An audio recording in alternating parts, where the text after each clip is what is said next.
네, 오늘은 누가 알겠느냐라는 제목으로 하나님 말씀 증거하도록 하겠습니다. 오늘 나눌 말씀은 요나서 3장입니다. 1장에서 니느웨가 구원받는 꼴을 보느니 차라리 바다에 던져달라고 버텼던 요나가 2장에 가서는 죽음 앞에서 오직 생명의 구원자이신 하나님께만 집중하고 그 은혜에만 집중해서 그 뜻을 꺾고 회개하고 사역의 자리로 돌아가게 됐습니다. 그래서 이제 3장에서 니느웨를 향해서 사역을 시작하는 것입니다. 그런데 바다에 던져져 목숨을 위협받던 상황에서 수월과도 같았던 물고기 뱃속의 고난에서 벗어나니까 다시 생각이 많아진 겁니다. 사람의 법이 다시 그를 장악하기 시작했습니다. 아무리 그래도 그렇지 니느웨가 구원받는단 말이야. 다시금 타오르기 시작한 니느웨를 향한 분노가, 그 정죄의식이 그를 다시 사로잡기 시작해요. 그래서 그는 기껏 다시 시작한 사역의 길에서 한번 불순종했음에도 불구하고 하나님의 자비로 다시 한번 얻게 된 순종의 세컨 찬스에서 또 다시 제대로 된 순종의 모습을 보이는 데는 실패합니다. 그는 그냥 한번 돌아보는 데만 3일길이 걸리는 거대한 성읍이에요. 그런데 그 성읍에서, 그 거대한 니느웨에서 단 하루만 돌아다니면서 메시지를 전합니다. 그것도 왕이 그 소식을 바로 전해듣지 못하고 수많은 백성이 회개와 금식에 동참한 후에야 그저 그 일을 소문으로 이제 전해 들었다는 걸로 봐서는 많은 사람이 모인 광장이나 대로변 같이 성읍 중심부에 들어가서 전한 것이 아니라 어딘가 그냥 니느웨 성 살짝 들어가서 외곽에서 잠깐 전하다가 말았을 가능성도 높은 것 같습니다. 또 전한 내용도 어때요? 전한 내용도 제대로 된 내용이 아닙니다. 너희의 죄가 무엇인지, 어떻게 하면 돌이킬 수 있는지, 이에 대해서는 어떠한 언급도 없어요. 그냥 딱 이 말뿐입니다. 40일이 지나면 니느웨가 무너지리라. 한국어로 하면, 번역으로 하면 네 어절, 히브리어 원문으로 하면 아르바임 요모드 니느웨 하파크. 그냥 읽어도 성의 없이 들리죠. 딱 5마디에 불과한 성의 없는 메시지예요. 정말 만약 니느웨가 아닌 이스라엘에게 회개의 메시지를 선포하라는 말씀을 들었다면 요나는 어떻게 했겠어요? 하루가 아니라 한 달이고 1년이고 성읍 구석구석을 다니면서 단 한 사람도 듣지 못한 사람이 없게 하겠노라고 정말 목이 터져라 외쳤을 겁니다. 메시지의 내용도 심혈을 기울여서 준비했을 거예요. 그들의 죄가 무엇인지 소상히 밝히고 그로 인한 심판의 내용으로 그들의 마음을 두렵고 떨리게 한 후 어떻게 하면 이에서 돌이킬 수 있는지 자세하게 최선을 다해 호소했을 겁니다. 니느웨, 그러니까 결국 지금 요나의 모습은 니느웨 백성의 회개를 촉구한다기보다는, 하나님이 말씀하신 그 사명에 순종한다기보다는 어쩔 수 없이 전하긴 해도 오히려 니느웨 백성이 회개할까 두려워서 그냥 최소한 생색만 내고 있는 것입니다. 그런데 놀랍게도 그런 생색내기만으로도 니느웨 가운데 놀라운 회개의 역사가 일어납니다. 수많은 사람이 하나님을 믿고 금식을 선포하며 회개해요. 선지자에게 직접 메시지를 들은 것도 아니라 단지 소문으로 전해들은 니느웨 왕이 그 자신부터 어린아이 누구까지, 아니 짐승까지도 포함한 완전한 순종의 모습으로 즉각적으로 하나님을 목 놓아 부르짖습니다. 이 정도로 정말 짐승까지 포함한 대대적인 회개의 모습은 사실 성경 다른 곳에서 찾아보기가 힘들 정도예요. 그런데 그렇게 놀라운 일이 일어나자 어때요? 요나는 화를 냅니다. 매우 싫어하고 성내며. 이것은 놀라운 대비를 보여줍니다. 죄악의 성 니느웨가 전적으로 하나님 앞에 돌아오는 순간 선지자여 선택받은 백성 이스라엘 사람인 요나는 하나님의 역사가 이루어지는 것에 대해서 분노하고 할 수 있으면 안 됐으면 좋겠다 하고 그를 막아서는 거예요. 하나님의 뜻이 이 땅에서 이루어지는 것을 가장 앞장서서 지지하고 수행해야 될 그 사람이 가장 극렬한 반대장, 걸림돌이 되어서 어떻게 보면 적그리스도의 역할을 하고 있는 것입니다. 니느웨는 구원받으면 안 됩니다. 그들은 심판받아야 합니다. 그가 끝끝내 벗어나지 못한 분노와 미움, 정죄의식이 그를 망치고 있어요. 니느웨 사람들은 하나님의 역사에 동참하는데 하다못해 1장에 잠깐 등장한 그가 스치고 지나간 사람들, 그를 바다에 던졌던, 하나님을 알지 못하던 그 이방인 선원들조차 단번에 회심하고 하나님께 제사를 드리는 은혜가 임했는데, 그는 하나님께로 정말 이렇게 자비로 허락해 주신 두 번째 기회를 주셨음에도 불구하고 이번에도 하나님의 기대를 저버리는 거예요. 이것은 그가 끝끝내 니느웨를 향한 미움을 저버리지 못했기 때문인데, 이것은 단지 그에게 은혜가 임하지 않았습니다. 그가 하나님의 역사에 어깃장을 놓았습니다. 이걸로 끝나는 게 아니라 이 사람이 갖고 있는 이 요나의 정죄의식 그 자체는 매우 부당한 것이었어요. 요나는 공의를 말하고 있지만 그 공의는 제대로 된 게 아니었습니다.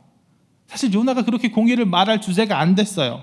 그의 분노는 정당함에 다만 하나님의 사랑을 알지 못해서 그래 요나 용서했는데 그건 못하겠어요 하고 정당한 분노를 갖고 있는데 용서를 못했다 이 정도가 아니라 사실 그의 분노조차도 정당한 것은 아니었습니다. 열왕기하 14장 23절에 보면 요나에 대한 얘기가 또 나와요. 제가 이거 좀 길지만 제가 한번 읽어드리겠습니다. 열왕기하 14장 23절부터 유다의 왕 요아스의 아들 아마사 제15년에 이스라엘 왕 요아스의 아들 여로보암이 사마리아에서 왕이 되어 41년간 다스렸으며 여호와 보시기에 악을 행하여 이스라엘에게 범죄하게 한 느밧의 아들 여로보암의 모든 죄에서 떠나지 아니하였더라. 여로보암 2세 때 일이에요. 여로보암 2세가 이스라엘 왕국을 41년간 다스렸는데 착한 왕이었나요? 아니요, 악한 왕이었어요.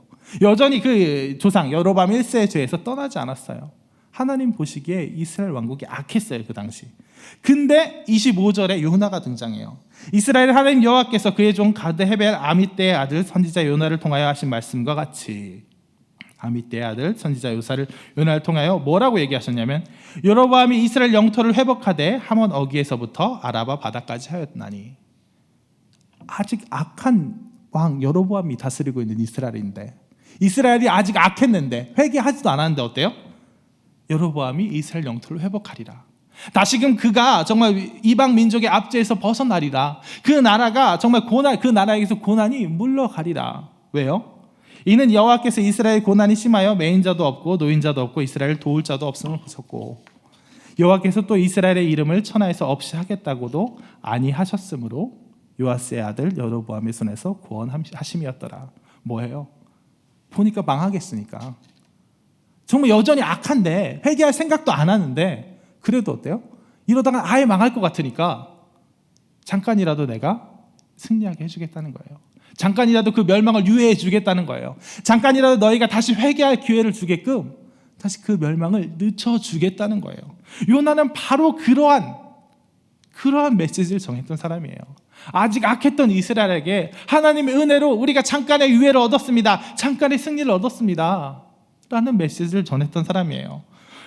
어떻습니까? 이스라엘 민족은 오히려 더 큰 은혜를 받고 있어요. 니느웨를 향한 메시지는 너희들 회개하라. 회개하지 않으면 멸망한다. 하고 회개가 임했고 그들이 회개를 행했고 그 가운데 구원이 임한 그런 메시지였어요.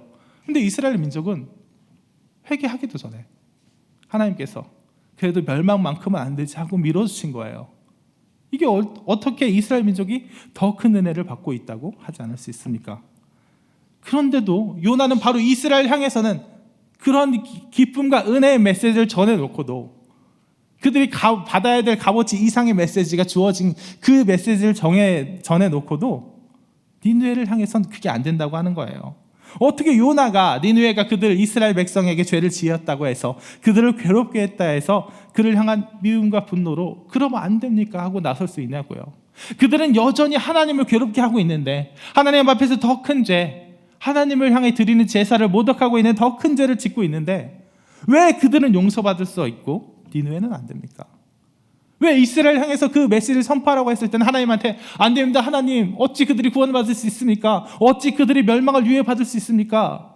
따지지 않았으면서 니느웨를 향해서 회개 메시지 전하라고 할 때는 왜 이렇게 말이 깁니까? 그것은 그들이 선택받은 백성이기 때문입니다. 이스라엘 백성이 우리는 선택받은 이스라엘 백성이라는 그 공로 의식을 갖고 있었기 때문입니다. 하나님께서 나를 용서해 주시는 것은 당연합니다. 그러나 저들은 안 됩니다. 그런 생각에 이 요나도 사로잡혀 있기 때문이에요. 그가 갖고 있는 공로 의식이 그와 니느웨를 차별한 겁니다. 그러면서 이 회개와 하나님의 구원의 그 섭리가 온전히 하나님께 있다는 거, 하나님께 원하신다면 구원해 주시는 거, 꼭 용서해 주시는 건데 그것마저도 자기가 간섭하려고 하는 겁니다. 그에 반해서 니느웨를 다시 한번 살펴보겠습니다. 니느웨 왕은 성경에 유례 없을 정도로 전적인 회개를 감행하고도 그래 이 정도면 됐지, 이 정도면 용서해 주시겠지 그렇게 공로를 내세우지 않습니다. 용서해 주시라고 확신하지 않아요. 9절에 어떻습니까? 모두 막 회개하라, 강포에서 돌이키라, 금식하라, 짐승까지도 금식하라 한 다음에도 하나님이 뜻을 돌이키시고 그 진노를 그치사 우리가 멸망하지 않게 하시리라. 그렇지 않겠느냐? 그렇지 않을 줄을 누가 알겠느냐? 누가 알겠느냐예요. 그렇게 하리라가 아니라 혹시 그렇지 않을까 이 얘기예요. 악에서 떠나면서도 그것으로 되었다고 이야기하지 않습니다. 어떠한 공로나 명분 삼지 않아요. 하나님께 요구하기보다는 그저 하나님의 긍휼하심이 있지 않겠느냐 하고 기대하기만 하고 이 모든 일의 주권이 하나님께 있음을 고백합니다. 이것이야말로 바로 먼저 된 자 나중 되고 나중 된 자 먼저 된다는 예수님의 말씀에 꼭 들어맞아요. 유다 백성 어떻습니까? 요나 어때요? 니느웨는 용서받지 못할 자라는 말은 반대편에 그 반대편에 나는 내 가족은 이스라엘 백성은 용서받을 만한 자이다라는 의식을 갖고 있어요. 그들은 회개 안 했는데도 구원받았는데, 회개 안 했는데도 멸망이 유예받았는데, 그것은 당연하고 나는 공로가 있는 자니까, 이스라엘 백성이니까. 니느웨를 향해서는 정말 날카로운 정죄의 칼날을 내세우는 겁니다.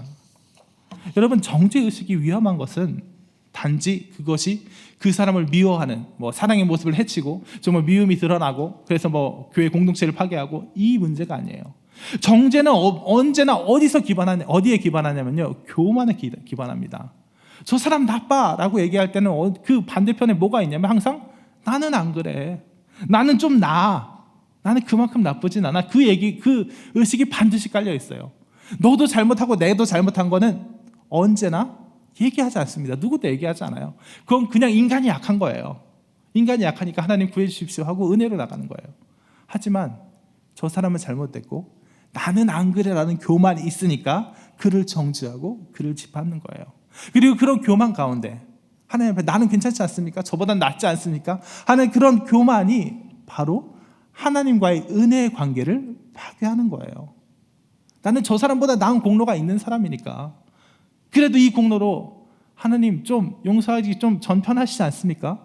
하고 전적으로 정말 우리가 하나님 앞에 용서받을 수 없는 죄인이고 정말 너나 나나 똑같은 죄인이고 하나님께서 정말 오직 긍휼로 오직 하나님의 은혜로 구원받는 게 당연한데 정죄하는 순간 그 별 차이도 안 나는 똑같은 죄인들 가운데 서로 정죄해서 넌 더한 죄인이고 난 덜한 죄인이라고 얘기하는 순간에 우리는 은혜의 관계를 하나님께서 전적으로 우리를 회개로 이끌어 주시고 그 회개로 인해서 우리를 구원해 주시는 그 은혜의 관계를 파괴하는 거예요. 그렇기 때문에 이 비틀어 있는 의식 속에서 이스라엘 백성은 요나는 멸망의 길로 하나님의 은혜에서 배제되는 길로 그 길로 나가고 오히려 니느웨 하나님 앞에 아무것도 내세울 것 없다. 그러니 우리가 이렇게 회개하지만 이것으로도 하나님께 내세울 공로가 아니다. 그저 이렇게 하면 하나님께서 구원해 주지 않을까? 사랑의 문이니까 긍휼의 불이니까 우리에게 혹 회개와 용서를 허락해 주지 않을까 하는 그 낮은 자세에서 그 긍휼하심만 구하는 그 은혜의 자세에서 오히려 하나님의 은혜가 있고 하나님의 역사가 있는 거예요. 하나님께서 우리의 죄를 보고 용서하신 건 그저 긍휼이고 사랑이고 은혜입니다. 우리가 내세울 수 있는 그런 알량한 공로로 명분으로 기대하고 판단하는 것보다 오히려 더 그 이상이에요. 그렇기 때문에 이스라엘 백성과 요나와 니느웨가 이렇게 극명한 대비를 보였던 것입니다. 말씀의 결론을 맺겠습니다. 요나는 니느웨 백성이 구원받는 걸 참을 수 없었어요. 왜요? 그들은 이스라엘 백성이 아니었기 때문이에요. 그의 분노는 정당하지 않았습니다. 니느웨가 어찌 구원받을 수 있습니까? 정말 죄 많은 니느웨 백성들이 어떻게 하나님께 구원의 역사를, 그 은혜를 받을 수 있습니까? 그 분노 정당하지 않았어요. 왜냐하면 그는 이미 받은 자였거든요. 그보다 더 큰 은혜를 받은 자였습니다. 여로보암 2세의 치하에서 회개도 없이 더욱더 죄 가운데 있었던 이스라엘 백성 가운데 멸망이 유예되리라, 내가 너희를 끝까지 봐주리라 하는 그런 은혜의 메시지를 선포한 게 바로 요나였어요. 그렇기 때문에 그가 니느웨 백성을 향해서 분노하고 정죄의식을 표출했던 건 정당한 분노가 아니라 우리는 좀 낫다, 이스라엘 백성은 선택받은 민족이다 하는 비틀어진 공로 의식 가운데 있는 그런 어리석은 분노였습니다. 그럴 때 니느웨 백성, 정말 내가 아무것도 내세울 것 없습니다. 전적으로 회개하지만 이것도 우리의 구원에 턱없이 부족합니다. 오직 이렇게 회개하는 가운데 긍휼의 하나님이 우리를 어여삐 보시기만 원할 뿐입니다 하는 니느웨에는 놀라운 능력이, 놀라운 회개와 구원의 능력이 임하였고, 요나는, 이스라엘 백성들은 오히려 하나님의 그 은혜에 철저히 배제되어서, 하나님이 쏟아부어주시는 그 사랑에 철저히 배제되어서 하나님의 역사가 이루어지는 것에 대해서 몹시 싫어하고 성내며 적그리스도적인 행동에 빠져버렸다는 겁니다. 오늘 이 말씀대로 우리 항상 생각하십시오. 정죄가 나쁜 것은 단지 그것이 공동체를 파괴하기 때문에, 분란을 만들기 때문에가 아닙니다. 정죄가 파괴하는 것은 관계가 아니요, 남이 아니요, 공동체가 아니요, 가장 먼저 뭐예요? 나예요, 나. 남을 정죄하는 순간 내 안에 교만이 싹 틉니다. 남을 정죄하는 순간 내 안에 공로주의가 싹 터요. 남을 정죄하는 순간 오직 하나님의 은혜로 구원받는다는 하나님과 나의 구원의 관계가 심각한 위협에 처합니다. 그러니 남을 판단하지 마십시오. 똑같이 판단당할 것이기 때문입니다. 남을 정죄하지 마십시오. 하나님 앞에서 똑같은 죄인이기 때문입니다.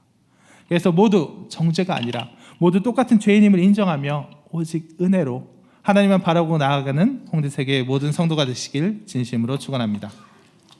아까 불렀던 찬양, 찬송가 310장 다 같이 부르고 기도하도록 하겠습니다.